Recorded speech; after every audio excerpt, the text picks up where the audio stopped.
The rain tapped gently against the leaded glass windows of the study, a rhythmic sound that Eleanor had found comforting for 40 years. At 71, she had learned to find peace in the quiet moments, especially when the house was empty. Outside, the gravel driveway crunched under the tires of a sleek, black luxury sedan. Eleanor watched from behind the sheer curtains as her daughter-in-law, Jessica, adjusted her rearview mirror, checking her reflection one last time before driving away. Jessica was going to the annual Heritage Gala, an event where the city's elite gathered to showcase not just their philanthropy but their wealth. It was a parade of diamonds, silks, and egos, and Jessica intended to be the queen of the evening. Eleanor stepped back from the window, the fabric of her modest wool sweater brushing against her arm. She looked down at her hands, weathered by time and gardening, and then around the room. This study had been her husband Richard's sanctuary. Now, it was hers, though often it felt like she was merely a custodian waiting for the real owners to return. For the past decade, since her son David had married Jessica, Eleanor had felt like a ghost in her own home. She was the invisible matriarch, the old woman who occupied space but commanded no respect. Richard had passed away 5 years ago, leaving behind this sprawling estate on the outskirts of the city. It was a Victorian masterpiece, filled with antiques, art, and memories. To Jessica, however, it was merely an asset waiting to be liquidated. She had never hidden her disdain for the clutter, as she called the heirlooms Richard and Eleanor had collected over a lifetime. She wanted modern minimalism. She wanted open spaces. She wanted Eleanor out of the way. David, her son, was a good man at heart, but he was weak. He had been softened by Jessica's charm and intimidated by her ambition. He worked long hours at the firm Jessica's father owned, and when he came home, he was too exhausted to mediate the Cold War brewing between his wife and his mother. He chose silence over conflict, and in doing so, he had allowed Jessica to treat Eleanor like a live-in servant rather than the mother who had raised him. "Eleanor, make sure the heating is off in the West Wing," Jessica had commanded just an hour ago, not even looking up from her phone as she grabbed her clutch. "We don't need to waste money heating empty rooms. And please, don't wear that gray cardigan when you answer the door if anyone comes. It looks dreary." Eleanor had simply nodded. She was used to the critiques. Her clothes were too old, her speech was too slow, her presence was too burdensome. Jessica moved through the house with the entitlement of an owner, rearranging furniture, donating unused items to charity without asking, and speaking about Eleanor's future care plans as if she were already incapacitated. But Jessica did not know everything. She did not know that Richard had been a man of secrets. He had been a cautious investor, a collector who understood the value of discretion. While the world saw a modest retired engineer, Richard had built a portfolio that rivaled the wealthiest families in the state. He had trusted Eleanor with this truth. In the final months of his life, he had sat her down in this very study and shown her the safe hidden behind the portrait of his grandfather. Inside was not just cash, but a collection of rare gems and artifacts, each documented, insured, and registered under a private trust that bore Eleanor's name alone. Among those items was the azure necklace, a piece of jewelry consisting of rare blue sapphires surrounded by white diamonds, crafted in Paris in 1925. It was valued at $2.5 million. To the untrained eye, it was simply a pretty, vintage piece. To experts, it was a masterpiece of history. Eleanor rarely wore it. It stayed in the safe, wrapped in velvet, a secret legacy for a future she wasn't sure she would see. Or so she thought. Earlier that morning, while Eleanor had been in the kitchen preparing a light lunch, she had heard footsteps upstairs. She assumed it was David, but he had already left for work. Curious, she had climbed the stairs quietly. She saw the door to her bedroom slightly ajar. Inside, Jessica was standing before the vanity. But Jessica was not supposed to be home. She had left earlier to get her hair done. She must have returned briefly to retrieve something she forgot. Eleanor watched from the hallway shadow as Jessica opened the small wooden jewelry box on the vanity. This box contained costume jewelry and less valuable pieces, a decoy. But next to it, on the desk, lay the velvet pouch containing the azure necklace. Eleanor had taken it out briefly yesterday to polish it, remembering Richard's birthday, and had forgotten to put it back in the safe immediately. Jessica's eyes locked onto the blue stones. She picked up the necklace, holding it up to the light streaming through the window. She didn't gasp in awe. She didn't tremble with reverence. She smiled a sharp, calculating smile. She slipped the necklace into her purse, closed the box, and left the room. She hadn't seen Eleanor. Now, standing alone in the study, Eleanor's phone buzzed on the desk. It was a text message from Jessica. "Hi Eleanor. I needed something blue to match my dress for the gala. I took that old necklace from your room. Hope you don't mind. I'll bring it back when I'm done. Don't wait up. Asterisk. There was no question mark. There was no, please. There was no acknowledgement that she was taking property that did not belong to her. It was a statement of fact, delivered with the arrogance of someone who believed everything in the house was rightfully hers by default. She assumed it was costume jewelry. She assumed Eleanor was too senile to know the difference. She assumed Eleanor was too powerless to object. For 10 years, Eleanor had swallowed her pride. She had endured the snide comments about her cooking, the criticisms of her gardening, the way Jessica spoke to her in front of guests as if she were a child. She had endured it for David's sake. She had endured it to keep the peace. But this was different. This was not just disrespect, this was theft. And it was theft of her husband's legacy, the secret they had shared, the security Richard had built for her final years. Something shifted inside Eleanor. The heaviness in her chest, the constant anxiety of walking on eggshells, evaporated. It was replaced by a cold, clear resolve. She looked at the text message again.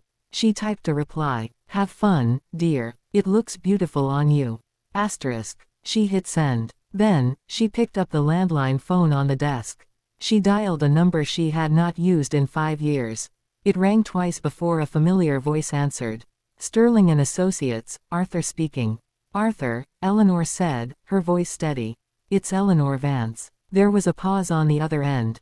"Eleanor, it's been a while. Is everything all right? How is Richard?" "Richard is gone, Arthur. You know that. My apologies. It's been so long. How can I help you?" "It's time," Eleanor said, looking out the window at the rain. "It's time to activate the protocol. Item number 404 has been compromised." Arthur's tone changed instantly. The friendly warmth vanished, replaced by professional sharpness. Item 404. The azure necklace. Yes. It was taken without authorization 10 minutes ago. The recipient is currently en route to the Grand Heritage Gala at the Plaza Hotel. "Understood," Arthur said. "Do you want to proceed with the standard recovery method?" "No," Eleanor said. "I want to proceed with the theft protocol. File the police report immediately. Classify it as grand larceny of a registered high-value asset. I want the authorities to intercept it at the venue." "Eleanor," Arthur said, his voice low. "Once we file this, it becomes a public criminal matter. There is no undoing it. Your son, David, will be involved. David has had 10 years to protect me, Arthur. He chose silence. Now he will face the consequences of that silence." "Very well," Arthur said. "I will contact Detective Reynolds immediately. The insurance company has been briefed on this collection for years. They will respond quickly. You should expect police presence at the gala within the hour." "Thank you, Arthur." "Eleanor, are you sure?" "I have never been more sure of anything in my life," she replied. She hung up the phone. The silence in the house felt different now. It wasn't the silence of loneliness, it was the silence of a storm before it breaks. Eleanor walked over to the safe behind the portrait. She opened it and looked at the empty velvet pouch. Then she closed it. She walked to the window again. The rain was falling harder now, washing the dust off the leaves of the oak tree Richard had planted the year David was born. She thought about Jessica wearing the necklace. She thought about the women at the gala admiring it, thinking Jessica had bought it, or that David had gifted it. They would praise her taste. They would envy her status. And then, the police would arrive. The flashbulbs would turn from admiration to scandal. Eleanor sat down in Richard's leather chair. She picked up a framed photograph of the 3 of them, her, Richard, and a young David. She traced Richard's face with her thumb. "I'm sorry it took me this long, Richard," she whispered. "But I won't let her erase us. Her phone buzzed again. It was David. She let it go to voicemail. She knew what he would say. He would be panicked. He would be confused. He would ask her to fix it. But for the first time in a decade, Eleanor was not going to fix anything for them. She was going to let them break. She stood up and walked to the mirror in the hallway. She looked at her reflection. The gray cardigan Jessica hated. The wrinkles around her eyes. The silver hair pulled back in a simple bun. She looked like an old woman. But inside, she felt like a lioness who had finally stopped pretending to be a house cat. She went to her closet and pulled out a coat. It was dark blue, tailored, expensive. Richard had bought it for her 10th anniversary. She had never worn it because Jessica said it was too formal for around the house. Today, she would wear it. Today, she would not be the mother-in-law who stayed in the kitchen. She would be the owner of the house. She would be the widow of Richard Vance. And she would be the woman who held the keys to a fortune Jessica never knew existed. She checked her watch. The gala started at 7. It was now 5. The police would be there by 6:30. Eleanor had time to prepare. She needed to gather the documents Arthur would need. The appraisal certificates, the insurance policies, the trust deeds. They were all in the fireproof cabinet in the corner. As she pulled the files out, her hands did not shake. She remembered the first time Jessica had called her obsolete. It was at a dinner party 3 years ago. Jessica had been talking about renovating the house. "We need to modernize," she had said, swirling her wine. Honestly, having an elderly person living in the main wing is a safety hazard. What if she falls? What if she forgets to turn off the stove? We should look into assisted living communities. There's a nice one just an hour away. David had looked at his plate. Eleanor had looked at her hands. No one had spoken up. No one had said that this was Eleanor's home. No one had said that Eleanor was sharp as a tack. They had let the suggestion hang in the air, accepted as a reasonable future plan. That memory fueled her now. She stacked the files neatly into her briefcase. She added the flash drive that contained the digital inventory of the collection. Every piece had a serial number. Every piece had a photograph. Every piece was legally bound to her name. Jessica had no claim. David had no claim. Until Eleanor decided otherwise. She locked the briefcase and picked up her keys. The house was quiet, but it felt like it was holding its breath. Eleanor walked to the front door. She paused, looking back at the staircase. She thought about the years she had spent hiding in her room while Jessica hosted parties downstairs. She thought about the times she had eaten leftovers in the kitchen while they dined on silver in the formal room. "Not anymore," she said to the empty hall. She opened the door and stepped out into the rain. The air was cold, biting at her cheeks, but she didn't mind. She walked to her car, a sensible sedan that Jessica often mocked as Grandma Mobile. Eleanor started the engine. She didn't care about the car. She cared about the destination. As she drove out of the driveway, her phone rang again. David. She let it ring. Then it was Jessica. She let it ring. Then a text from David. "Mom, call me. Urgent. Asterisk." Eleanor placed the phone on the passenger seat, screen down. She merged onto the highway, the windshield wipers swishing back and forth. The city lights were beginning to glow in the distance, blurred by the rain. She was going to the Plaza Hotel. She was going to watch the empire Jessica had built on sand crumble down. And she was going to make sure that when the dust settled, everyone knew exactly who owned the ground beneath their feet. The drive took 40 minutes. Eleanor used the time to rehearse what she would say. She wouldn't scream. She wouldn't cry. She would speak the truth, calmly and clearly. She would let the evidence do the shouting. She pulled into the parking lot of the Plaza Hotel. It was already crowded with luxury vehicles. Valets were running in the rain, opening doors for women in furs and men in tuxedos. Eleanor parked her car herself. She took her briefcase. She took a deep breath. She stepped out into the rain and walked toward the entrance.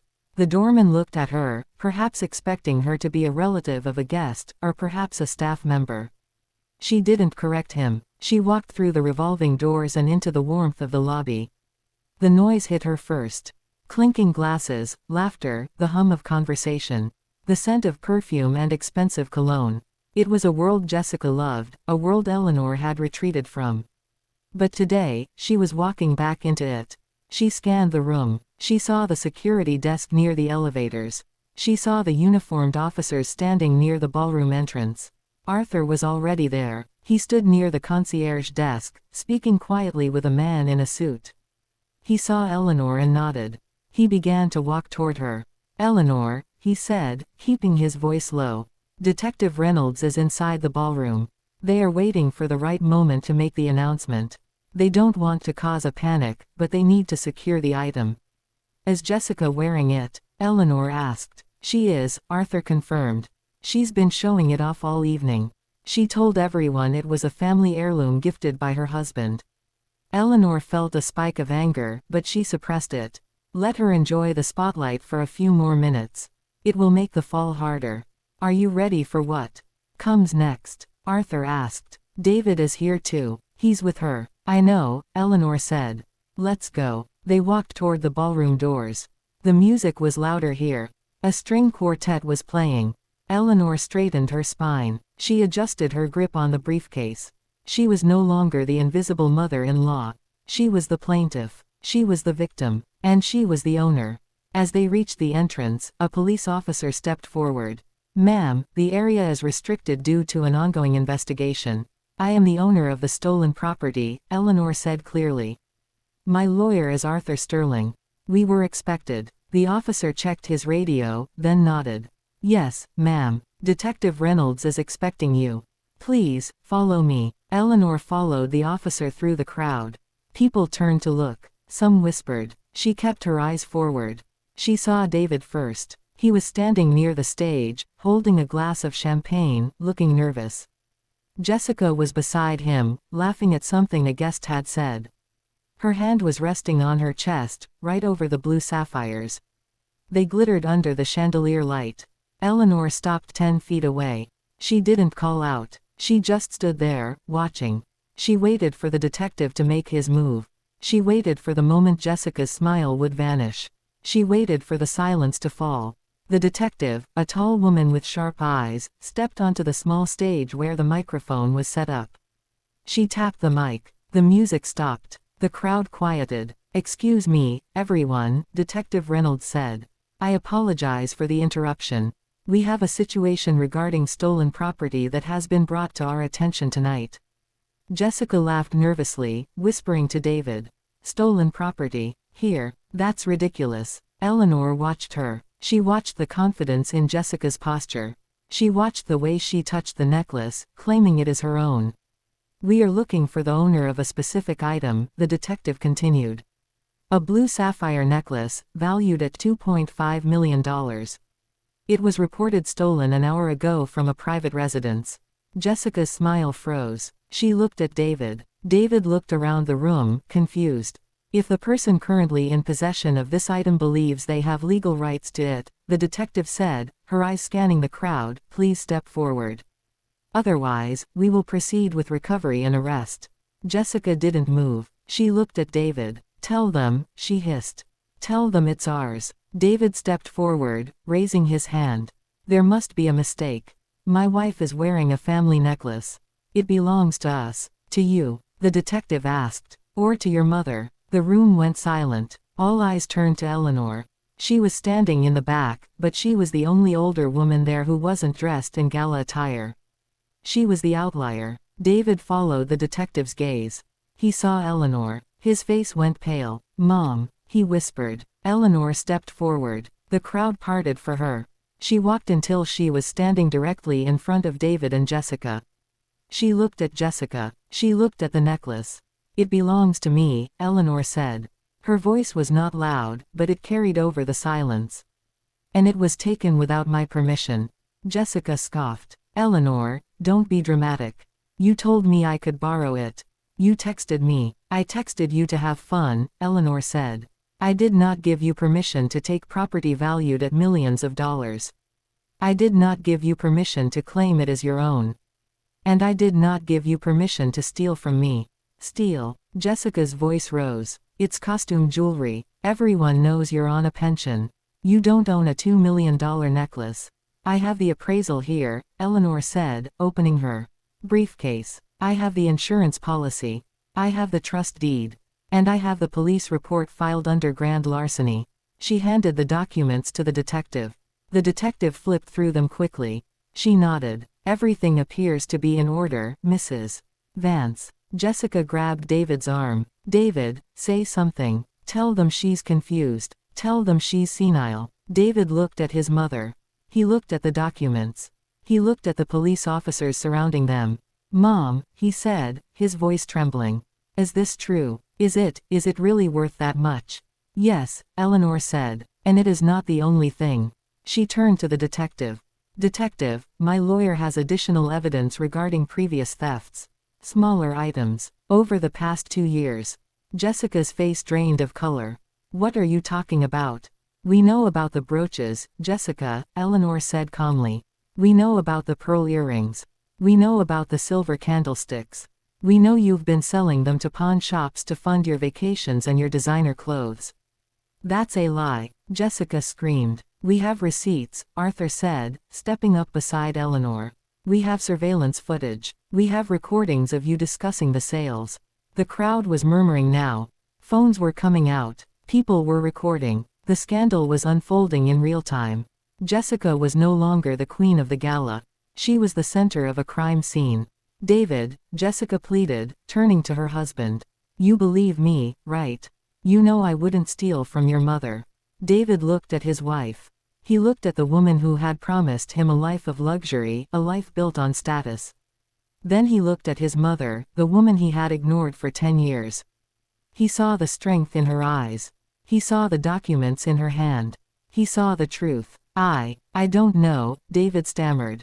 Detective, Eleanor said. Please proceed. The detective signaled to the officers.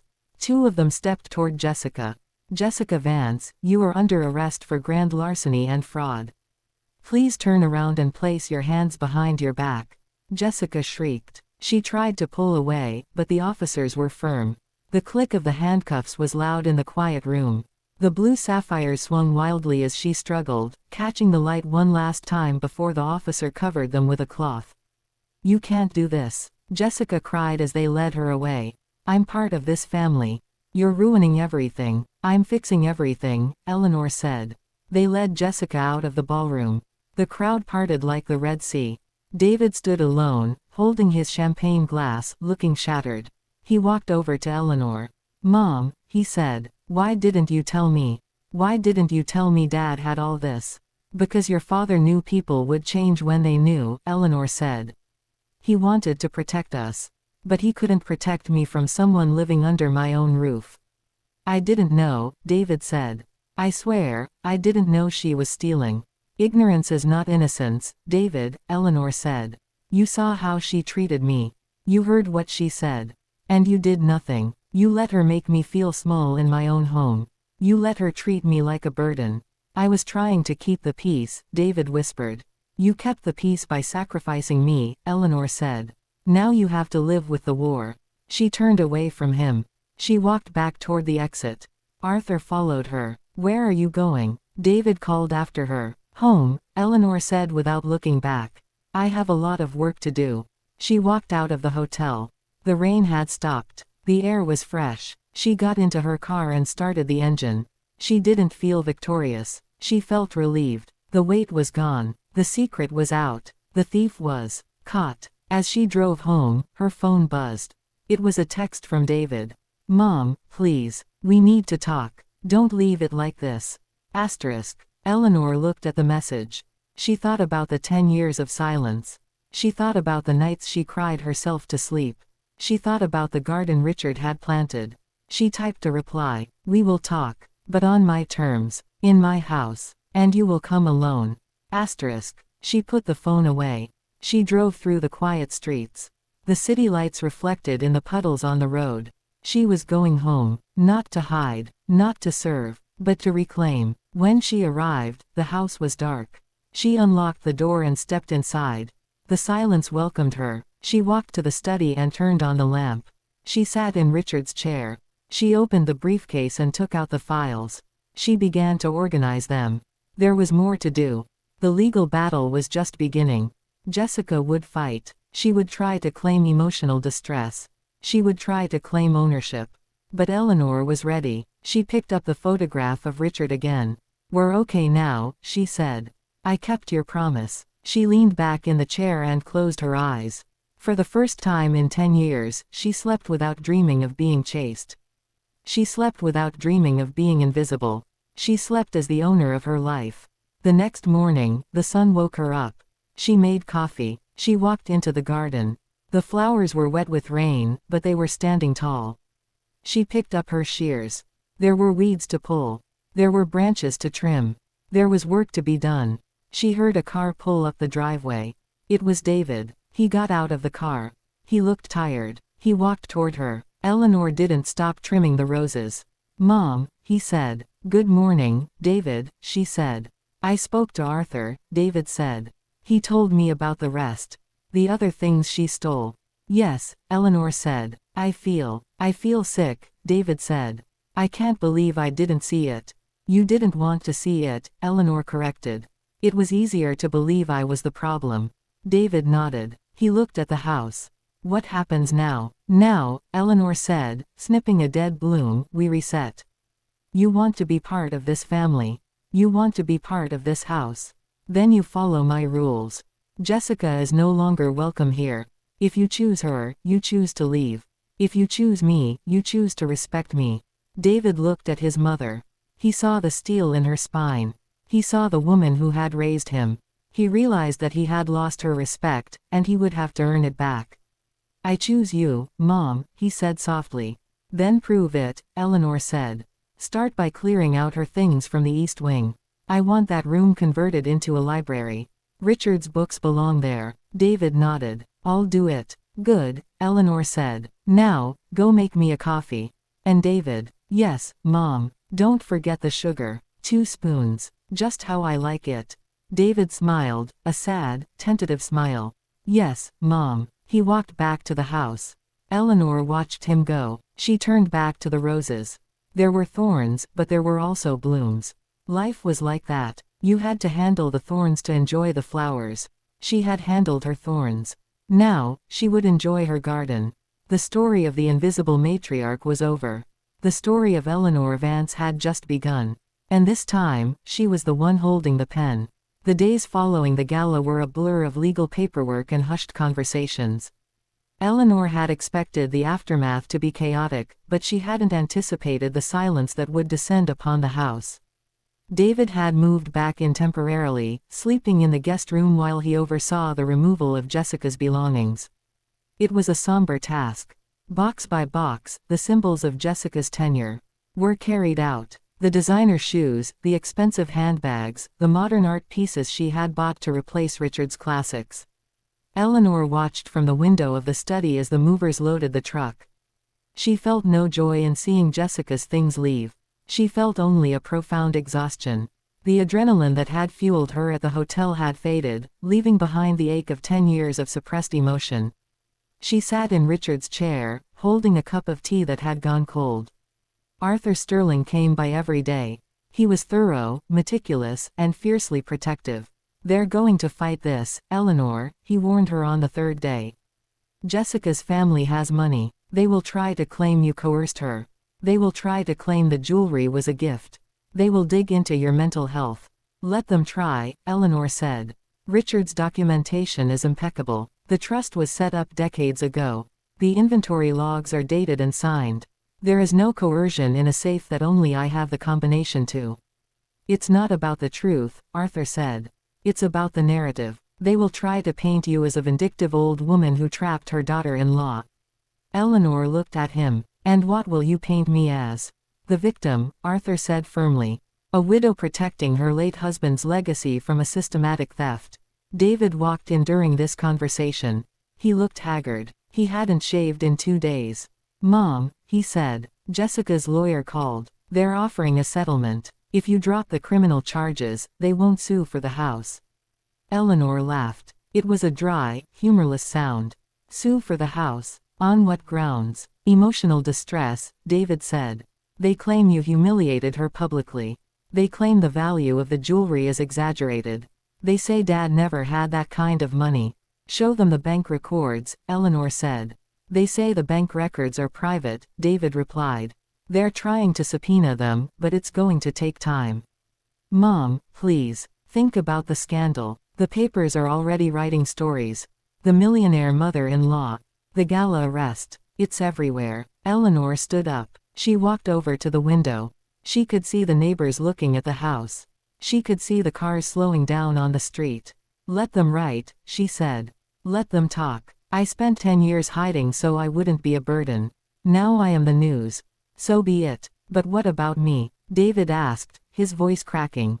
What about my reputation? My job? Jessica's father owns the firm I work for. I'm basically unemployed now. Eleanor turned to face him. Your job depends on your integrity, David. If you built your career on a marriage that was funded by theft, then perhaps you don't deserve the job. David flinched. That's harsh, Mom. The truth is often harsh, Eleanor said. You married a woman who stole from your mother. You lived in a house you didn't pay for, wearing clothes bought with money stolen from your parents. Where is your integrity in all of this? I didn't know, David shouted. And that is your crime, Eleanor said softly. Willful blindness. You saw me shrinking. You saw me disappearing. And you looked away because it was convenient. David sank into the chair opposite her. He put his head in his hands. I don't know how to fix this. You start by telling the truth, Eleanor said. When the reporters call, you tell them what happened. You tell them she stole. You tell them you didn't know. You apologize to me, publicly. David looked up, shocked. Publicly? Yes, Eleanor said. You damaged my reputation by letting her treat me like a servant. You need to restore it. Arthur cleared his throat. He's right, David. A public statement of support for your mother would help mitigate the damage. The defense will try to do. It shows unity. David nodded slowly. Okay, I'll do it. Good, Eleanor said. Now, go finish packing. I want the East Wing cleared by tonight. David left the room. Arthur stayed behind. You're pushing him hard, he noted. He needs to grow up, Eleanor said. He's 40 years old, Arthur. He's been a child in his own home for too long. There's something else, Arthur said, lowering his voice. Investigator Cole found something else in Jessica's digital footprint. Eleanor raised an eyebrow. Oh, she was communicating with someone about the house itself, Arthur said. Not just the jewelry. She was talking to a real estate developer. She was getting quotes for demolition. Eleanor felt a chill run down her spine. Demolition. She wanted to tear down the main house, Arthur said. Keep the land, build modern condos. She estimated the profit at $15 million. Eleanor gripped the edge of the desk. She was going to destroy Richard's home. She saw it as an asset, Arthur said. To her, this house wasn't a home. It was liquid capital, and you were the only obstacle. Eleanor walked to the window again. She looked at the garden. The oak tree, the rose bushes, the porch where Richard used to sit in the evenings. She wanted to erase him, she whispered. That's why you can't settle, Arthur said. If you let this go, she will come back. She will try again. You need to make sure she never has the power to touch this family again. I won't settle, Eleanor said. Take her to court. Take her to prison if necessary. It could take years, Arthur warned. I have time, Eleanor said. I'm not going anywhere. The weeks passed. The media frenzy grew. Eleanor's face was on the news. She was interviewed by a local reporter who came to the gate. Eleanor refused to open the gate, but she spoke through the intercom. I am a mother who protected her family, she said. That is all. The clip went viral. People supported her. Comments flooded in from other mothers-in-law who had been treated similarly. Eleanor became a symbol, whether she wanted to or not. She hated the attention, but she used it. She started a small foundation in Richard's name. The Richard Vance Legacy Trust. It was dedicated to preserving historical homes and protecting the elderly from financial exploitation. David kept his promise. He gave an interview. He admitted his failure. He apologized. It cost him his job at Jessica's father's firm, but he found a new position at a smaller company that respected his honesty. He moved into the gatehouse on the property, giving Eleanor the main house to herself. It was a boundary they both needed. One evening, a month after the arrest, Eleanor received a letter. It was from Jessica. It wasn't from her lawyer. It was handwritten. Eleanor, I am in jail. I am scared. I know I made mistakes. But I am carrying your grandchild. Please, think about the baby. Drop the charges. Let me come home. I will be better. I promise. Asterisk. Eleanor read the letter 3 times. She sat in the study, the paper trembling in her hand. A grandchild. She hadn't known. Jessica hadn't announced it before the arrest. Perhaps she didn't know then. Perhaps she was lying. She called Arthur. She says she's pregnant. If she is, Arthur said, it complicates things. But it doesn't change the law. Theft is theft. Pregnancy might mitigate sentencing, but it doesn't erase the crime. What do I do, Arthur? Eleanor asked. Her voice shook. This was the first time she had shown weakness since the gala. You do what is right, Arthur said. Not what is easy. If you drop the charges, you teach the child that crime has no consequences. If you proceed, you teach them that actions matter. Eleanor hung up. She looked at the letter. She thought about the baby. A child innocent of its mother's sins. But if she let Jessica go, Jessica would raise that child. Jessica would teach that child that taking what isn't yours is acceptable if you want it enough. Eleanor wrote a reply. Jessica, I am sorry for the situation you are in. But I cannot drop the charges. The law must take its course. If you are truly pregnant, I will ensure the child is provided for, but you cannot be the guardian. I will set up a trust for the baby, managed by independent trustees. You will not have access to the funds until the child is 18. This is for the child's protection, from you and from everyone else. Do not contact me again. All communication will go through Arthur. Asterisk. She sealed the envelope. She felt a tear roll down her cheek. It was the hardest thing she had ever done. But she knew Richard would have done the same. Protection sometimes meant separation. David came to the gatehouse that night. He had heard about the letter. Mom, he said, are you sure? It's my child. It is a child who deserves a better mother than the one who stole from its grandmother, Eleanor said. You can be the father, David. But Jessica cannot be the guardian. Not after this. She's my wife, David said. She is a convicted felon, Eleanor corrected. And she will be for a long time. David nodded. He didn't argue. He had seen the evidence. He had seen the depth of Jessica's deception. He knew his mother was right. The trial was scheduled for 6 months later. Eleanor prepared meticulously. She reviewed every document. She met with every witness. She refused to let Arthur handle it all alone. She wanted to be present. She wanted to look Jessica in the eye when the verdict was read. In the meantime, the house changed. The East Wing became the library, just as Eleanor had promised. She filled it with Richard's books. She sat there every evening, reading. She started painting again, a hobby she had given up when Richard got sick. She painted the garden. She painted the house. She painted her own hands. She found herself again. The invisible woman was gone. In her place was Eleanor Vance, matriarch, protector, survivor. The day of the trial arrived. The courtroom was packed. Reporters lined the steps. Jessica looked small in her orange jumpsuit. She didn't look at Eleanor. She looked at the floor. David sat beside Eleanor, holding her hand. The evidence was presented. The photos of the jewelry. The pawn shop receipts. The recordings. The text messages. It was overwhelming. The defense tried to argue insanity, temporary lapse in judgment, financial pressure. But the numbers didn't lie. The intent was clear. The jury deliberated for 4 hours. When they came back, the foreman stood up. Guilty on all counts. Jessica began to sob. She was led away. The sentence was 5 years in prison, plus restitution. She would have to pay back every cent she had stolen, plus interest. It would take her the rest of her life to pay it off. As they left the courthouse, the cameras flashed. Eleanor didn't smile. She didn't wave. She just walked to the car. David opened the door for her. It's over, he said. No, Eleanor said. It's just the beginning. Now we have to live. They drove home. The house was waiting. The garden was blooming. The silence was no longer heavy. It was peaceful. Eleanor went to the study. She opened the safe. She took out the azure necklace. She held it in her hand. The blue stone sparkled. She put it back in the safe.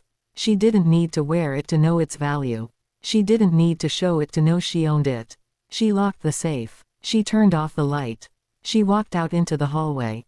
David was waiting. "Dinner?" he asked. "Yes," Eleanor said. "But I'm cooking." "You set the table." David smiled. "Yes, Mom." They walked to the kitchen together. The house was quiet, but it was full. Full of history. Full of truth. Full of life. The 5 years that followed the trial were not easy, but they were honest. Eleanor learned that freedom was not just about removing a threat, it was about building something new in the space that threat had occupied. Jessica served her time. She did not contact Eleanor. She did not contact David. The separation was absolute, a clean cut that allowed the wound to finally heal. David visited Jessica in prison occasionally, mostly to discuss matters regarding the child. The baby, a boy named Thomas, was born 2 months after the sentencing. Eleanor had kept her promise. She had set up the trust. The money was there, secure, managed by Arthur and a neutral third party. Jessica had no access to it. She could not use her son as a pawn to get back into the family's wealth.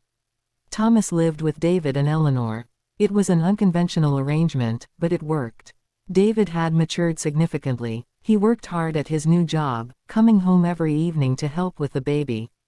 Eleanor, despite her age, found a new energy in caring for her grandson. She taught him about the garden. She taught him about the books in the library. She taught him that honesty was the only currency that mattered. When Thomas was 3, he asked Eleanor why his mother wasn't there. Eleanor sat him on her lap in the study. "Your mother made some choices that meant she couldn't be here," she said gently. "But she loves you. And we love you. And you are safe." "Will she come back?" Thomas asked. "One day," Eleanor said. "But until then, you have us." It was a difficult truth, but it was better than a lie. Eleanor refused to poison the boy against his mother, but she refused to glorify her either. She spoke of Jessica neutrally. "She made mistakes. She is learning." It was enough. During these years, Eleanor's foundation grew. The Richard Vance Legacy Trust became a prominent organization in the city. They restored 3 historical homes that were scheduled for demolition. They provided legal aid to elderly people being exploited by family members. Eleanor became a public advocate. She spoke at conferences. She wrote op-eds. She used her voice to protect others from what she had endured. Arthur remained her closest confidant. "You've changed the landscape, Eleanor," he told her on the 5th anniversary of the gala incident. "People think twice before stealing from their elders now. They know there are consequences." "It shouldn't have taken this much to make them think," Eleanor said. "But if my pain helps others, then it wasn't in vain." David remarried. It was a quiet ceremony in the garden. His new wife, Sarah, was a teacher. She was kind, humble, and she respected Eleanor. She didn't try to change the house. She didn't try to move Eleanor out. She asked for advice. She listened. She fit into the family not as a ruler, but as a partner. Eleanor watched them with a sense of peace. She saw how David looked at Sarah. He looked at her with respect, not just affection. He valued her opinion. He stood up for her. It was the kind of marriage Eleanor had hoped David would have all along. One afternoon, Eleanor was in the garden pruning the roses. She was 76 now. Her hands were stiffer, her back achier. But she still worked the soil. Sarah came out with a tray of lemonade. "Take a break, Eleanor," Sarah said. "You've done enough for today." "The roses don't care about my age," Eleanor said, smiling. "They just want to be tended." Sarah sat on the bench beside her. Thomas asked about his grandma Jessica again today. Eleanor sighed. "What did he say?" "He said he found a picture of her. He asked why she looks sad in the picture." Eleanor put down her shears. "What did you tell him?" "I told him that people can be sad when they make choices that separate them from the people they love," Sarah said. "I told him that love isn't just about feeling it. It's about acting on it. And she didn't know how to act on it." Eleanor nodded. "That's a good answer. Do you think she'll come back when she gets out?" Sarah asked. "I don't know," Eleanor said. "And I don't worry about it. We have built a life here. If she comes back, she will have to fit into this life. She won't be changing it." "That's fair," Sarah said. Later that evening, Eleanor received a call from the prison. It was Jessica. It was the first time she had called in 5 years. Eleanor answered. Eleanor, Jessica's voice was raspy. I'm getting out in 6 months. I know, Eleanor said. I want to see Thomas. You can see him, Eleanor said. Under supervision. And you cannot stay here. You will need to find your own housing. I have nowhere to go, Jessica said. My family, they disowned me after the trial. I have no money. That is the consequence of your actions, Jessica, Eleanor said. I will provide you with a stipend for housing, managed through the trust. But you will not live in this house. You will not have access to the main accounts. You will have to work. Work. Jessica sounded shocked. I haven't worked in 10 years. Then it's time you started, Eleanor said. You stole a life from me, Jessica. Now you have to build your own. There was a silence on the line. I hate you, Jessica whispered. I know, Eleanor said. But I don't hate you. I pity you. You lost everything because you wanted more than you had. I hope you learn to be content with what you earn. She hung up. She didn't feel angry. She felt finished. The months passed. Jessica was released. She moved into a small apartment paid for by the stipend. She got a job at a retail store. It was humble work, far below the status she had craved. But she did it. She visited Thomas once a week. The visits were awkward at first. Thomas was shy. Jessica was unsure. But slowly, they built a connection. It was fragile, but it was real. Eleanor watched from a distance. She did not interfere. She let David manage the visits. She let Sarah support Thomas. Her role was now that of the great matriarch, the observer, the guardian of the legacy. On her 77th birthday, the family gathered in the garden.